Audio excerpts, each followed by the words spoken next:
अस्सलाम वालेकुम my dear student. हमारा नेक्स्ट टॉपिक है electronic configurations of ions and free radicals. Electronic configuration हमने लास्ट लेक्चर के अंदर इन डिटेल डिस्कशन इसके ऊपर की है कि किस तरह एलिमेंट्स की इलेक्ट्रॉनिक कॉन्फ़िगरेशन की जाती है। तो सबसे पहले हम आयंस की इलेक्ट्रॉनिक कॉन्फ़िगरेशन जो है वो देखते हैं। माय डियर स्टूडेंट, आयंस हमारे पास तब होता है जब एक चार्ज जो है वो डिवेल्प हो जाता है। जब किसी एटम के ऊपर माय डियर स्टूडेंट एक चार्ज शो हो जाता है, डिवेल्प हो जाता है, उसे हम आयंस कहते हैं। और ये चार्ज हमारे पास दो किस्म के होते हैं, एक पॉजिटिव चार्ज होता है और एक हमारे पास नेगेटिव चार्ज होता है। पॉजिटिव चार्ज तब होता है जब एक हमारे पास एटम होता है और वो लूज कर देता है अपने वैलेंस शेल इलेक्ट्रॉन। अगर एक एटम अपने वैलेंस शेल इलेक्ट्रॉन को अपने आखिरी शेल से लूज करवाता है, तब माय डियर स्टूडेंट उसके ऊपर पॉजिटिव चार्ज आ जाता है। अगर पॉजिटिव चार्ज आ जाएगा वो हमारे पास, उसे हम कैट आयन कहेंगे। इसी तरह नेगेटिव चार्ज तब आता है जब हमारे पास एक एटम गेन करता है। किसको जी गेन करता है? इलेक्ट्रॉन। और किसके अंदर करता है? वो अपने वैलेंस शेल के अंदर करता है, अपने आखिरी शेल के अंदर इलेक्ट्रॉन को गेन करता है।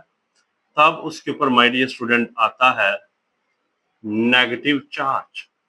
और नेगेटिव चार्ज स्पीशी को हम my dear student anion का नाम देते हैं। तो चार्ज जब आता है तो तब आयंस बनते हैं, और आयंस की हमने माय डियर स्टूडेंट सीखनी है ईसी, यानी कि इलेक्ट्रॉनिक कॉन्फ़िगरेशन। तो देखते हैं जी, हमारे पास एक एलिमेंट है सोडियम, उसका एटॉमिक नंबर 11 है। एटॉमिक नंबर 11 से मुराद ये है कि उसके अंदर नंबर ऑफ प्रोटॉन 11 है और इलेक्ट्रॉन भी 11 होते हैं, क्योंकि जितने प्रोटॉन होते हैं उतने ही इलेक्ट्रॉन होते हैं। अगर हम इसका स्ट्रक्चर बनाते हैं तो हमारे पास ये फर्स्ट शेल है, इसमें 2 इलेक्ट्रॉन आ जाएंगे। सेकंड शेल में माय डियर स्टूडेंट 3, 4, 5, 6, 7 और 8 इलेक्ट्रॉन होते हैं। और जो लास्ट शेल होता है उसमें 1 इलेक्ट्रॉन होगा। अब ये जो 1 इलेक्ट्रॉन है ये न्यूक्लियस से काफी दूर है, न्यूक्लियस से अवे है, और थोड़ी सी इसको एनर्जी मिलेगी। उस एनर्जी को हम आयोनाइजेशन एनर्जी कहेंगे। और ये यहाँ से मूव कर जाएगा, और सोडियम एटॉमिक नंबर जब 11 था, इलेक्ट्रॉन रिमूव करने के बाद माय डियर स्टूडेंट पीछे 10 रह जाता है। तो अब ये पॉजिटिव चार्ज आ जाएगा। तो जब पॉजिटिव चार्ज आ जाता है तो हम माय डियर स्टूडेंट उसे कैटाइन कहते हैं। अब सोडियम पॉजिटिव जो है, इसका टोटल 10 इलेक्ट्रॉन है इसके पास रह गए। इसकी इलेक्ट्रॉनिक कॉन्फ़िगरेशन बनेगी 1s2, 2s2, 2p6। पहले यहाँ 3s1 भी था, यानी कि ये जो इलेक्ट्रॉन है एक्चुअली 3s1 था, और ये यहाँ से अब रिमूव हो गया, तो ये इसकी इलेक्ट्रॉनिक कॉन्फ़िगरेशन आ जाएगी। और इसमें एक इम्पोर्टेंट नोट है, वो ध्यान में रखना है, जो इसकी इलेक्ट्रॉनिक कॉन्फ़िगरेशन अब बन चुकी है। पहले शेल में 2 इलेक्ट्रॉन है, और दूसरा ये के शेल है हमारे पास, और ये एल है। एल शेल के अंदर एस भी है और पी भी है। अब ये इसकी इलेक्ट्रॉनिक कॉन्फ़िगरेशन जो है, नियॉन एक नोबल गैस है, उसके साथ मैच करके, यानी कि ये अब इसकी एक स्टेबल फॉर्म आ गया, एक स्टेबल इलेक्ट्रॉनिक कॉन्फ़िगरेशन होगी जो कि नियॉन के साथ मैच कर गई, और नियॉन का भी एटॉमिक नंबर 10 है। तो इस तरह हमारे पास जो पॉजिटिव चार्ज हैं तब आते हैं जब वो इलेक्ट्रॉन लूज करते हैं, और उनकी इस तरह electronic configuration my dear student की जाती है। अब हम एक नेगेटिव जो स्पीशी है, एनाइन है, उसकी भी इलेक्ट्रॉनिक कॉन्फ़िगरेशन करके देखते हैं। जैसे क्लोरीन है माय डियर स्टूडेंट, इसका एटॉमिक नंबर 17 है, और इसके वैलेंस शेल में माय डियर स्टूडेंट 7 इलेक्ट्रॉन है। अब ये स्टेबल होने के लिए, स्टेबिलिटी हासिल करने के लिए एक इलेक्ट्रॉन को गेन करेगा, यानी कि हासिल करेगा। तो क्लोरीन जब अपना एक इलेक्ट्रॉन 17 से गेन करता है, उसके ऊपर चार्ज नेगेटिव आता है। अब इसका एटॉमिक नंबर बन जाता है 18। और इसको अगर हम शेल्स के लिहाज से ड्रॉ करें तो इस तरह बनेगा। ये फर्स्ट शेल में 2 इलेक्ट्रॉन होते हैं, सेकंड शेल में माय डियर स्टूडेंट 4, 5, 6, 7 और 8 इलेक्ट्रॉन होते हैं।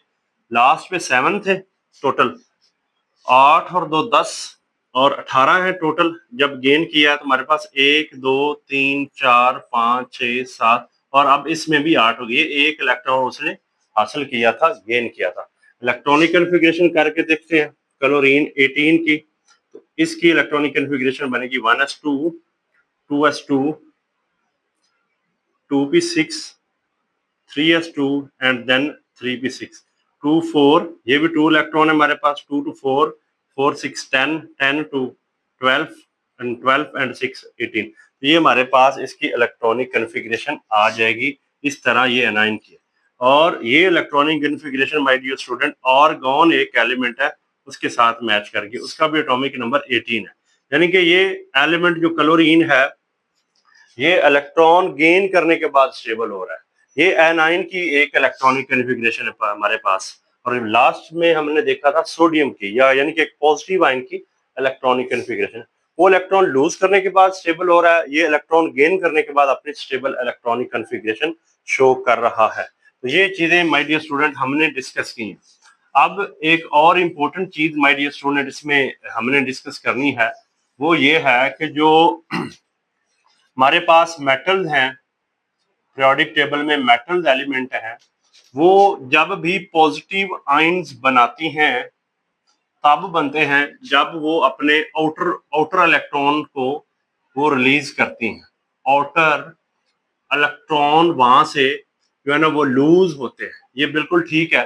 लेकिन अगर हम डी ब्लॉक की बात करें, यानी कि डी ब्लॉक एलिमेंट्स हैं हमारे पास, D block element periodic table का जो हमारे पास सेंटर वाले एलिमेंट्स है, यानी कि ये अगर हमारे पास एक पीरियोडिक टेबल की फॉर्म है तो ये जो एलिमेंट है ना सेंटर पे पड़े होते हैं, इन्हें हम डी ब्लॉक एलिमेंट कहते हैं, इन्हें हम ट्रांजिशन एलिमेंट्स कहते हैं। तो जब इनकी इलेक्ट्रॉनिक कन्फिग्रेशन की जाती है तो यहाँ पे एक मामला अलग होता है। वो क्या है जी, हम एक एलिमेंट लेते हैं टाइटेनियम, इसका एटॉमिक नंबर है my dear student 22। Electronic configuration करते हैं 1s2 आता है, 2s2 आता है। ये किस तरह करते हैं 1s2 2s2 2p6, इसकी सारी ट्रिक्स हमने लास्ट लेक्चर के अंदर देख लिया।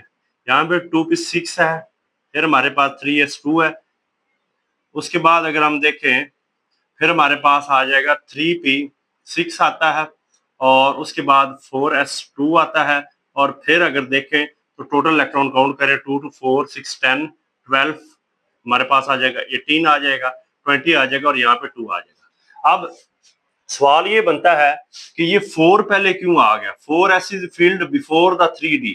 हालांकि अगर देखा जाए जो हमने पीछे जितने भी इलेक्ट्रॉनिक कन्फिग्रेशन की ज्यादातर ये देखा है कि ये 3 पहले आता है 4 बाद में आना चाहिए अगर हम देखें, लेकिन ये ऐसा नहीं है। बात यह है कि 4s पहले फील्ड हो जाता है, 3d बाद में। अब 4 की ज्यादा वैल्यू है, इसे बाद में आना चाहिए। 3 जो है इसकी निस्बत छोटा डिजिट है, इसे पहले आना चाहिए। होता कुछ यूं है कि एक माय डियर स्टूडेंट रूल है n+l। हमने टाइटेनियम की इलेक्ट्रॉनिक कन्फिग्रेशन की, बाद में इसकी आयन की करेंगे। ये ट्रांजिशन एलिमेंट है, ये चीज हम देखना चाहते हैं कि इसकी इलेक्ट्रॉनिक कन्फिग्रेशन कैसे करनी है।